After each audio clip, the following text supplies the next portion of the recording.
உலகத்தின் பெரும் பகுதிய தன்னுடைய ஆட்சியின் கீழே கொண்டு வந்தவரு மாவீரன் அலெக்சாண்டர். அவர் தன்னுடைய போருக்கு தேவையான குதிரைகளை தானே தேர்ந்தெடுப்பார். அவர் தேர்ந்தெடுக்கும் முறை சற்று வித்தியாசமானது. பல நாட்களா குதிரைகளை லாயத்துல அடைச்சி வைப்பாங்க. குதிரைகளுக்கு தண்ணீர், உணவு எதுவும் கொடுக்க மாட்டாங்க. குறிப்பிட்ட ஒரு நாள் ஒவ்வொரு குதிரையையும் ஒவ்வொன்னா திறந்து விடுவாங்க. அப்படி திறந்து விடும்போது குதிரைகளுக்கு எதிரே நீர்வீழ்ச்சி மாதிரி தண்ணீரை விழச் செய்வாங்க. திறந்துவிட்ட குதிரை திறந்துவிட்ட உடனே கடுமையான பசி தாகத்தால அந்த நீர்வீழ்ச்சியை நோக்கி பாஞ்சி போகும்.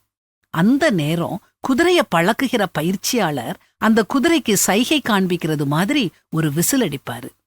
எந்த குதிரை அந்த விசில் சத்தம் கேட்டு ஓட்டத்தை நிறுத்தி விசில் வந்த திசைய திரும்பி பாக்குதோ அந்த குதிரைய அலெக்சாண்டர் தன்னுடைய படைக்கு தேர்ந்தெடுப்பார்.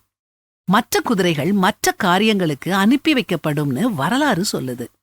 நாமும் மேலானவைகளை நாடி பரலோகத்தை நோக்கி ஓடிக்கிட்டு இருக்கோம். நம்முடைய ஓட்டத்துல நம்மள திசை திருப்புற பல கவர்ச்சியான விஷயங்கள், பரவசமூட்டும் பொருட்கள், ஆசைகளை தூண்டுகிற காட்சிகள் வரலாம். இது எல்லாத்தையும் தவிர்த்து நாம நம்முடைய தேவனின் சத்தத்துக்கு செவி கொடுத்து எச்சரிப்பை கவனிச்சு அதன்படி நடந்தா நம்முடைய இலக்கை அடையலாம். அவருடைய மந்தைக்குரிய ஆடுகளா இருக்கலாம். இல்லனா வெற்றி இல்ல, நிராகரிக்கப்படுவோம்.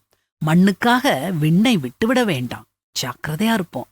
கிறிஸ்து இயேசுவுக்குள் தேவன் அழைத்த பரம அழைப்பின் பந்தய பொருளுக்காக இலக்கை நோக்கி தொடர்கிறேன். ஆகையால் நம்மில் தேறினவர்கள் யாவரும் இந்த சிந்தையாயிருக்க கடவோம்.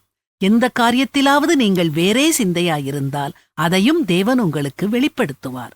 ஆகிலும் நாம் எதுவரையில் தேறி இருக்கிறோமோ அது முதல் ஒரே ஒழுங்காய் நடந்து கொண்டு ஒரே சிந்தையாயிருப்போமாக அப்படின்னு பரிசுத்த வேதாகமமும் நமக்கு அறிவுறுத்துது.